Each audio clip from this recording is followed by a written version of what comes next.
안녕하세요. 1월 8일 월요일 큐티 가이드 시작하겠습니다. 오늘 말씀은 성령 강림 사건 이후에 베드로가 예수님의 죽음과 또 부활에 대해서 담대하게 선포하는 그런 장면입니다. 1절입니다.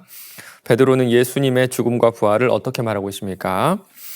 그가 하나님께서 정하신 뜻과 미리 아신 대로 내준 바 되었거늘 너희가 법 없는 자들의 손을 빌려 못 박아 죽였으나.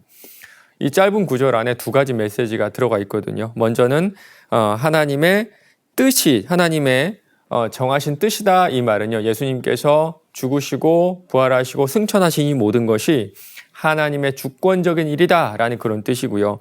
두 번째는 누가 죽였다고 하죠. 누가? 지금 베드로의 이야기를 듣고 있는, 설교를 듣고 있는 유대인들이죠. 이게 무슨 뜻일까요? 유대인들의 책임이라는 겁니다. 사람들의 책임이라는 거예요. 지금 베드로는 하나님의 주권과 사람의 책임을 동시에 말하고 있어요. 그리고 이 책임은요, 유대인들에게만 있었던 것이 아니죠. 예수님이 왜 십자가에 달려 돌아가셨을까요? 바로 우리의 죄 때문이죠. 맞습니다. 우리는 모두 다 그리스도의 죽음에 책임이 있어요. 그러나 하나님 우리에게 은혜를 베풀어 주시죠. 하나님께서 그를 사망의 고통에서 풀어 살리셨으니 이는 그가 사망에 매여 있을 수 없었습니다. 우리는 죄를 지었으나 하나님은 정하신 뜻으로 예수님을 보내주시고 그가 우리를 대신해 형벌을 받으시고 부활하셔서 우리를 그 부활에 참여하게 하셨던 겁니다. 2번입니다. 다윗이 메시아에 대해서 예언한 내용은 무엇입니까? 베드로는요, 다윗이 지은 시편을 인용함으로 예수님께서 메시아임을, 구약시대에 예언된 메시아임을 증명하고 있거든요. 시편 16편 8절에서 11절 말씀이에요. 내가 여호와를 항상 내 앞에 모시며 그가 나의 오른쪽에 계심으로 내가 흔들리지 아니하리로다. 이러므로 나의 마음이 기쁘고 나의 영도 즐거워하며 내 육체도 안전히 살리니 이는 주께서 내 영혼을 수월에 버리지 아니하시며 주의 거룩한 자를 멸망시키지 않으실 것임이니이다. 아마도 그 당시에는, 그러니까 베드로가 살았을 때는 다윗의 무덤이 있었을 것 같고요. 이 무덤은 없더라도 무덤이 있었던 터 정도는 어딘지 사람들이 다 알았을 것이고 예루살렘에 올 때마다 그곳을 순례하지 않았을까라고 추측해 볼 수가 있거든요. 우리로 말하자면 광화문 가면 그 세종대왕 동상이 있잖아요. 동상을 볼 때마다 세종대왕이 어떤 사람이었고 또 그가 어떤 일을 했는지 우리가 이렇게 생각해 보게 되는 그런 거랑 상당히 비슷한데요. 유대인들도 다윗의 무덤 혹은 무덤터를 지날 때마다 다윗에 대해서 그리고 그가 지은 시편을 좀 읊조리지 않았을까라고 추측해 볼 수가 있거든요. 그런데 특별히 16편 보면요, 특별히 또 많은 시편을 보면 그 시편의 주인공이 다윗 자신이 아닌 것 같은 그런 생각이 들 때가 있거든요. 말씀 보면 거룩한 자가 죽지 않는다 이런 예언을 했는데 다윗은 죽었잖아요. 그렇죠. 맞아요. 지금 베드로는요, 다윗은 죽었으므로 이 시편은 다윗 자신을 위한 것이 아니라 다윗의 후손 중에 그 누군가를 위한 것이다, 예언한 것이다 라고 얘기하고 있고요. 바로 그 사람이 부활하신 예수님이다 라고 강하게 분명히 말하고 있는 겁니다. 3번입니다.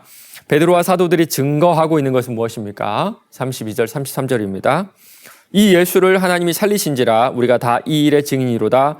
하나님이 오른손으로 예수를 높이심에 그가 약속하신 성령을 하나님께 받아서 너희가 보고 듣는 이것을 부어주셨느니라.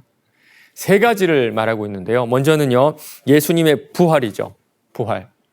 제자들은 예수님의 부활과 승천을 목격한 사람들입니다. 두 번째는 성령의 오심이에요. 지금 베드로는 오순절에 마가의 다락방에서 강하게 임재하신 성령의 그 은혜를 경험하고 지금 예수 그리스도를 증언하고 있는 그런 중이고요. 마지막은 십자가에서 처형당하고 부활하신 예수님께서 지금 하나님 우편에서 영광 중에 계신다라는 것을 얘기하고 있어요. 맞습니다. 바로 그분이 제자들에게 성령을 부어주셨고 성령 충만함의 결과와 그 메시지를 지금 청중들이 보고 듣고 있는 거예요. 4번입니다. 사도 베드로가 구약 성경에 기록된 다윗의 예언을 근거로 예수님을 증거하는 이유가 무엇인지 묵상해 봅시다. 저도 가끔 저희 아이들에게 예언 비슷한 얘기를 하는데요. 제가 미래를 볼 수 있거나 앞날을 정할 수 있거나 그런 건 아니고요. 제가 할 수 있는 일이어서 그렇거든요. 예를 들어서 아빠가 너 생일 때 선물 사줄게. 아빠가 어떤 공휴일 때 놀이동산 데려갈게. 이렇게 미래일을 얘기하는데요. 이 약속이 이루어질까요? 안 이루어질까요? 이루어집니다. 왜 이루어질까요? 제가 그렇게 이룰 수 있는 능력이 있기 때문이에요. 그리고 그 이유는요, 이룰 수 있는 능력은 아이들에게 있는 것이 아니라 그 약속을 한 저에게 있습니다. 맞습니다. 지금 베드로는요, 메시아를 보내서 이스라엘 백성들을 그리고 온 천하 만민들을 구원하시겠다고 한 그 하나님의 말씀과 그 말씀이 성취되었다라는 것을 말하고 있거든요. 다윗이 이 시편을 썼을 때는 무려 한 기원전 10세기니까 한 1000년, 11세기, 1000년 정도 됐는데 1000년이면 뭐 모두가 다 잊고도 남을 그런 시간이잖아요. 그런데 신실하신 우리 하나님께서는 가장 적절한 때 그 말씀을 성취하세요. 왜 1000년 걸렸을까요? 왜 1000년 걸렸을까요? 이렇게 여쭤보신다면 뭐 제가 할 수 있는 대답은 잘 모르겠습니다. 이거밖에 없는 것 같아요. 그러나 반대로 우리가 물어야 될 질문은요.